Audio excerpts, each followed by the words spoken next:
1940. The attack on the west is about to begin. The German main effort will take place in the south. French High Command won't be able to react in time to prevent a breakthrough. This is the story about the delaying action that may have given the French that crucial time. The French delaying plan consisted in defensive lines from 06 to 01, where they expected to hold the Germans for at least 5 days. The Belgians' light Ardennes infantry would conduct the delaying actions in the outer line of the plan, disrupting infrastructure and blowing up bridges, giving time for 5th Light Cavalry to reach line 03. Once 5th Light Cavalry reach line 03, they would take positions in the defences already prepared by the Belgians. The 15th Light Mechanized Brigade would take the east part, and the 6th Cavalry Brigade would take the west. Behind line 01, the French line of frontier fortification disguised as houses protected the border.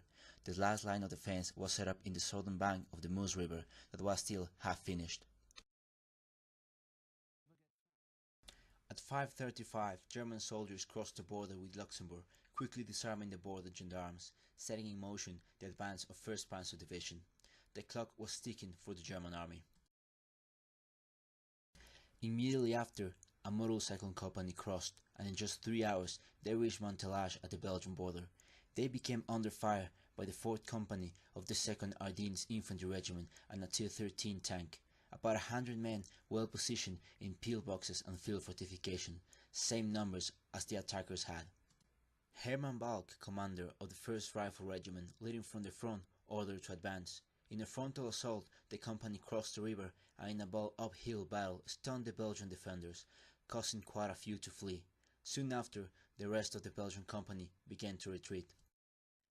The Germans then advanced west towards Bodange, where again only one company, the 5th Company of the 2nd Ardennes Infantry Regiment, were positioned for its defense. The German 1st Motorcycle Battalion, with no time to wait for reinforcements, carried out an attack, but in Wissenbach they encountered a Belgian patrol. They fell back after a short exchange of fire, giving sufficient warning to the defenders. The Germans arrived at Bodange at 12:50. They were met with fire and had to withdraw, sustaining casualties. During that afternoon, the defenders were squished from all sides, but they managed to hold the town. The Germans' 37 and 75 light infantry guns couldn't destroy the thick walls of the houses. It was until the 88s were brought up that the positions started to sustain considerable damage. 3rd Battalion, 1st Rifle Regiment assaulted the town, and in bitter house-to-house combat they secured the town at around 7 p.m. The Ardennes Light Infantry Company managed to delay the Germans for 6 full hours. At 7:30 p.m. engineers started constructing the bridge. At 9:15 the first vehicle crossed it. By the 11th of May, 1st Panzer was behind schedule. The attack on Neufchâteau was to take place on the evening of the 10th of May, but it took until 9:30 of the 11th of May for 2nd Panzer Regiment to be ready to commence the attack. The German formation began the attack through a narrow road. All units lined up behind each other. The attack was not aimed at Neufchâteau, but to the south of it, and at 10:30 the main line of defense was broken at Costumont. 2nd Panzer Regiment didn't turn back north to take Neufchâteau, but continued to advance deep into the French rear.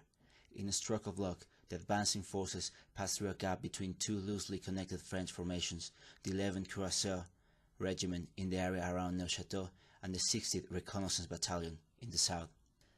The Germans continued their advance until the French defense nerve center was struck at Petit Voie, where the command post of 11th Cuirassier and, more important, the command post of Colonel Yvon, who led the East Group, were located.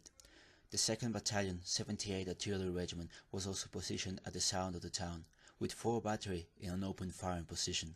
The attacking panzers rolled over the battery at 12:30. At the same time, Panzer IVs positioned in the high ground opened fire down the valley, spreading panic at Petit Voie. The French managed to hold the town, fighting desperately, because losing it would mean losing the most important road to retreat west. In the meantime, 1st Panzer Regiment managed to move forward after being stuck in the bridge in Bodange, pushing through the same gap that 2nd Panzer used to reach Petit Voie. But to the astonishment of the French, they didn't help the bogged down 2nd Panzer, but continued pushing west. At around 3 p.m, 1st Panzer reached the highway junction at Biorge. The French delaying forces were outmaneuvered. Up to this point the French fought bravely, but after realizing the retreat line was compromised and that panzers drove freely in the rear, the morale of the troops was deeply struck. The delaying plan had collapsed, and units were retreating in chaos and disorganization. The Germans were free to advance. Being cut off, the French defences at Petit Bois finally collapsed, and while panic was spreading, 1st Panzer had a chance to take important locations. At 2:15 p.m., 3rd Battalion, 1st Rifle Regiment passed through the same gap 2nd and 1st Panzer had used. They curved north in direction to Neufchâteau. When the attack on Neufchâteau took place, French defences were in such a state of chaos that it only took until 3:30 p.m. for them to take the biggest city in the Ardennes. In almost the same amount of time that was spent in Bodange the day before, French Panzer has managed to cross almost all of Belgium and were rapidly approaching the French border. Line 02 was pierced without complication. The French were still unable to bounce back from the events around Neufchâteau. The last natural obstacle before Sedan was the Semois River, and 1st Panzer was approaching fast. On the afternoon, the French lines were consolidating on Line 01 at the Semois River. 1st Panzer Regiment advanced toward Bouillon, and a probing attack took place on the two bridges the town had.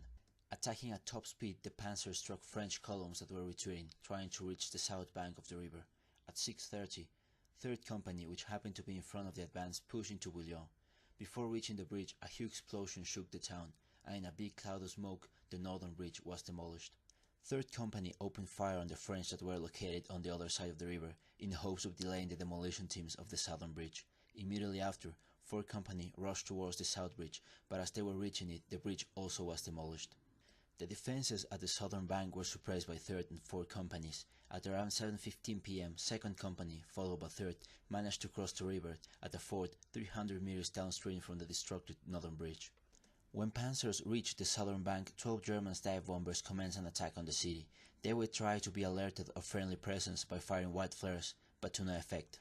Immediately after, French 155mm artillery shells fired from Sedan 16 kilometers away started hitting the town, making it impossible for 2nd and 3rd Companies to move any further. At 9:30 p.m, the French made an enormous mistake deciding to evacuate Bouillon, but because of the artillery barrage, their withdrawal was not noticed. At 0:15, because of artillery fire and lack of infantry support, the Germans were ordered to fall back to the northern bank. During the previous hours, the 1st Motorcycle Battalion moved to attack the western sector, where French troops were still positioned further north. 2nd Panzer Division was still far behind, so the order to attack Moussev was given, in order to get behind the French 6th Cavalry Brigade. Moussev was located on the French 9th Army sector, and the 2nd Moroccan Spahis Regiment was positioned there. At 1 a.m, in another great stroke of luck, the advancing Germans reached the bridgehead just as a cavalry patrol was crossing, and following them they managed to secure a bridgehead at the southern bank of the river. The Spahis tried to counterattack, but were not able to retake the bridge. This caused an overreaction by the commander of the Spahis, who without contacting his superiors ordered a retreat. The left flank of 5th Light Cavalry was unprotected, triggering a mood of crisis. The division had no other option. The order to fall back was given. The Germans now continued their march towards the Meuse River.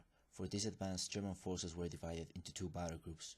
Group Kelk, 1st Panzer Brigade, was advanced from Moussev, and Group Kruger, 1st Infantry Brigade, from Bouillon. At 10 a.m, 1st Panzer Brigade reached Saint-Majes-Pillebox. The delaying forces and the troops manning the fort offered brief resistance due to the great number of panzers present. The fort was taken at around 2:30 p.m. The Germans reached the Meuse River at 6:15 p.m. 1st Infantry Brigade had more trouble. They reached the line of forts à la Pillebox, equipped with an anti-tank cannon and machine guns. The French stopped the Germans, who were starting to get desperate. After 3.5 hours of fighting, a panzer knocked out the anti-tank gun, but it still took another half an hour for the pillbox to be stormed at 7 p.m. Just as La Pillebox was stormed, the last elements of 5th Light Cavalry were crossing the Meuse River. The presence of First World War thinking, giving up entire resistance sectors after one point was reached, enabled the French army from holding key sectors that were given more time. The Belgians at Bodange and Pillebox-La Trail managed to delay the Germans for 10 hours. Just a handful of men did more than an entire reinforced division. The reason for such a determined defense at these points was that the retreat order never reached them, due to the disruption and chaos of communication during the battles. These positions teach us that if 5th Cavalry had been willing to hold its ground and maintain the level head, the outcome may have been a lot different. Now, all that stood between the German 1st, 2nd and 10th Panzer Divisions and France were the poorly prepared B-type divisions, the 55th and 71st Infantry Divisions.